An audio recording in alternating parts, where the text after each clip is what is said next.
Hola, ¿qué tal? ¿Cómo estáis? Bienvenidos a Divino Canal. Hace no demasiado tiempo saltó a la prensa la noticia de que un equipo de arqueólogos creían haber encontrado la casa donde Jesucristo había pasado su infancia. La primera pregunta que nos puede venir a la mente sobre esta noticia es ¿dónde se encuentra? Pues se encuentra en Israel, bajo el convento de las Hermanas de Nazaret. Seguro que sentís curiosidad por saber cómo era esa casa. Pues esa casa tuvo patio, salas de estar, salas de almacenamiento y una azotea para actividades domésticas al aire libre. A esta azotea se accedía a través de una escalera excavada en la roca. Precisamente sobre la escalera, los arqueólogos comentan que fue diseñada muy hábilmente, así como el resto de la casa cueva. Esta apreciación les lleva a pensar que tuvo que ser construida por un hábil artesano, probablemente José, el padre de Jesús. Me imagino que estaréis pensando, pero José fue carpintero. Y sí, así fue. Pero es que en el Nuevo Testamento también se hace referencia a José como tectón.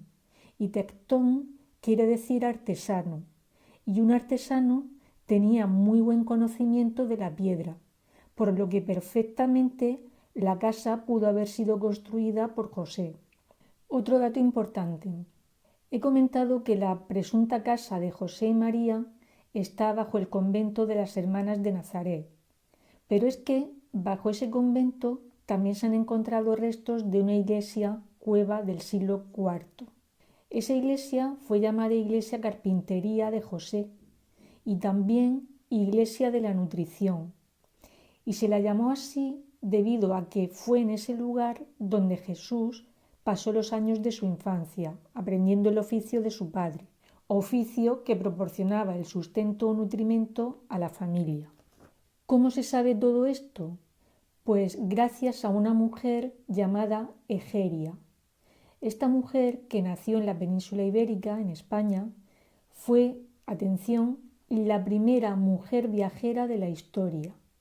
Visitó los santos lugares y recogió sus impresiones en un libro. Bien, pues en ese libro se refiere a la iglesia cueva de la carpintería de José y la describe de la siguiente manera: como una cueva grande y muy espléndida en la que la Virgen María vivió.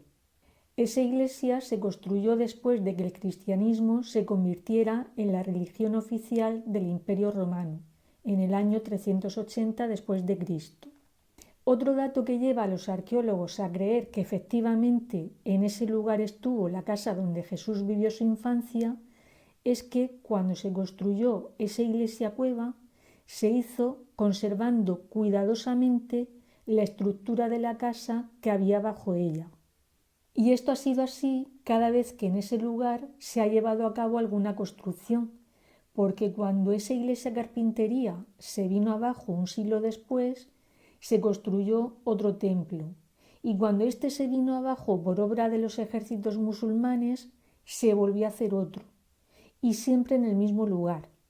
De lo cual se desprende una pregunta: ¿por qué ese empecinamiento en construir templo tras templo en el mismo lugar?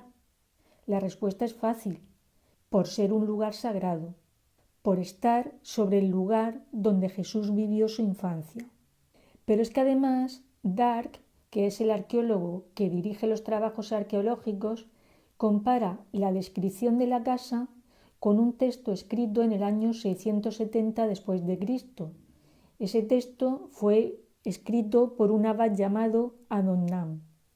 En ese texto menciona una peregrinación a una iglesia que fue la casa donde Jesús vivió su infancia y que coincide con lo hallado bajo el convento de las Hermanas de Nazaret.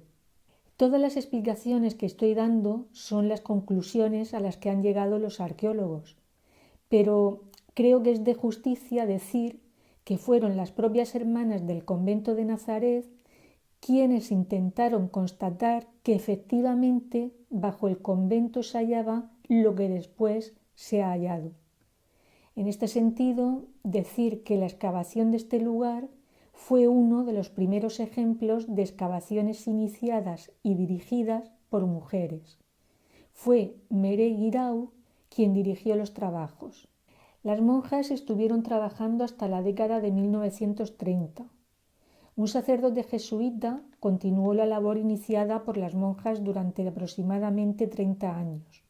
En 1964 se puede decir que el lugar fue olvidado hasta que el arqueólogo y profesor Dark comenzó un nuevo proyecto que ha dado su fruto 14 años después.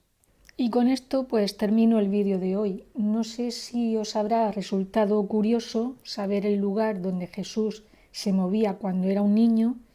A mí desde luego sí que me parece algo muy emocionante y por ese motivo pues lo he querido compartir con vosotros.